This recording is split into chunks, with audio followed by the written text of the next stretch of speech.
Zee 24 तास एक पाऊल पुढे। गणेश उत्सवात चांगल्यात चांगला देखावा उभारून भक्तांना आकर्षित करण्याचा प्रयत्न जवळपास सर्वच मंडळ करत असतात आणि त्यात वसईतलं विघ्नेश्वर चॅरिटेबल ट्रस्टही मागे नाही। ट्रस्टचं यंदाचं गणेश उत्सवाचं रौप्य महोत्सवी वर्ष असल्यानं उंच भव्य दिव्य असं 30 फुटांचं मंदिर त्यांनी उभं केलंय। संपूर्ण लाकडी फळ्यांचा हा देखावा आहे। मंदिरासमोर असलेले 4 हत्ती मंदिराच्या रथाला पुढे नेत असल्याचा हा देखावा आहे। इतक्या मोठ्या प्रमाणात खुल्या जागेत उंच देखावा करणारं हे वसईतलं पहिलं मंडळ आहे।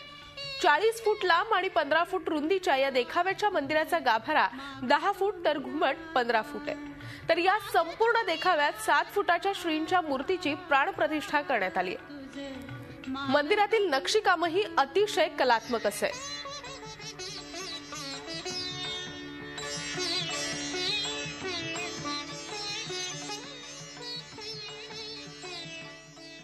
या रौप्य महोत्सव वर्षाच्या निमित्ताने आम्ही एक काल्पनिक मंदिर, चमत्कारिक काल्पनिक मंदिर असं भव्य दिखावा आम्ही हाती रथ खेचता असा निर्माण केलेला आहे।